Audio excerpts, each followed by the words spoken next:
që është buxhet në vlerë prej 4 miliard euro, ku 1/4 apo rreth 1 miliard euro janë buxhetuar për investime kapitale. Njërisi me këtë buxhet do t'jetë dhënia e pagës së 13 për të gjithë punonjësit e sektorit publik.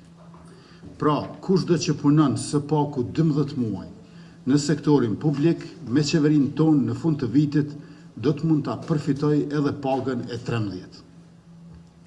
Gjithashtu është i përfshirë edhe zbatimi i rritjes së pagës bazë me 0.5% për çdo vit përvojë pune, për dallim prej asaj që kemi pasur më herët, ku për 15 vitet e para zbatohej rritja vetëm 0.25% për çdo vit përvojë pune. Kjo përkthehet në rritje shtesë për pagën e secilit që punon në sektorin publik varësisht nga vitet e përvojës punës. Ky buxhet për vitin 2026 përfshin edhe rritjen e pensioneve, shtesave për fëmijë, shtesave për lehona, pagesave për të rinjt dhe gratë që angazhohen nga superpuna, kompletim i reformës së asistencës sociale e shumë mbështetje të tjera për familjet. Me këtë buxhet rritet mbështetja për barna esenciale, por rritet gjithashtu edhe mbështetja për kulturën dhe për sportin. Rritet mbështetja për ndërmarrësit për sektorin privat dhe për bujqit, por rritet edhe për investime në infrastrukturë publike.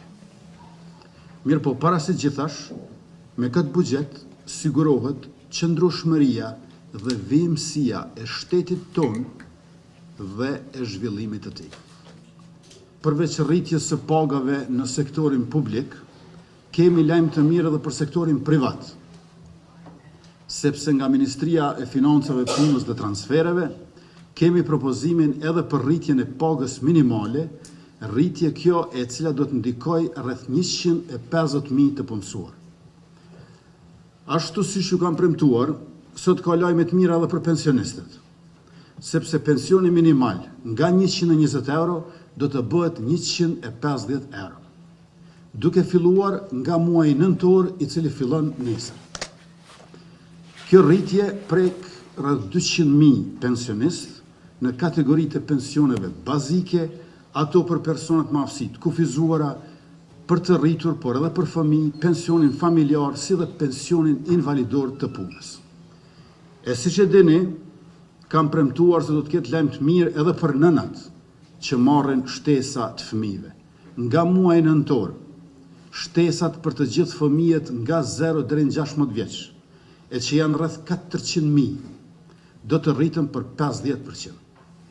Pra, një nën me 2 fëmijë, që këtë muaj ka marrë 20 euro, nga muaji i ardhshëm do t'i marrë 60 euro.